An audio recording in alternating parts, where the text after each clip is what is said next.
Purulia trip plan করছেন? তাহলে 2 Knights 3 ডেজের এই আইটেনারিটা অবশ্যই সেভ করে রাখুন। সকাল 6:45-এর বন্দে ভারত ট্রেন ধরে পৌঁছে যান ধানবাদ স্টেশন। সেখান থেকে গাড়ি বুক করে একে একে ঘুরে নিন ময়ূর পাহাড় আর সাহেব বাঁধ।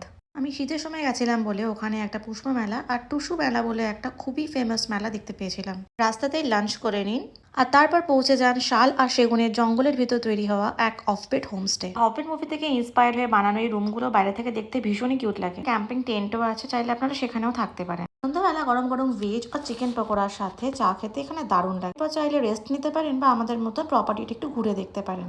ডিনারে ধোঁয়া ওঠা ফ্রাইড রাইস আর সেই সাথে চিলি চিকেন।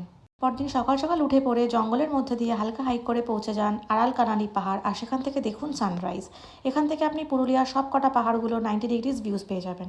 হোমস্টেতে কথা বলে রাখলে ওরাই আপনার সঙ্গে গাইড হিসেবে চলে যাবে। ব্রেকফাস্ট করে আগে থেকে বুক করা গাড়ি নিয়ে বেরিয়ে পড়ুন সাইট সিইংয়ের উদ্দেশ্যে। থেকে দেখে নিন অযোধ্যার upper dam, lower dam, marble lake, Bamni falls, Durga lake, Durga falls, Khairabera dam আর চরিদা বা মুখোশ গ্রাম।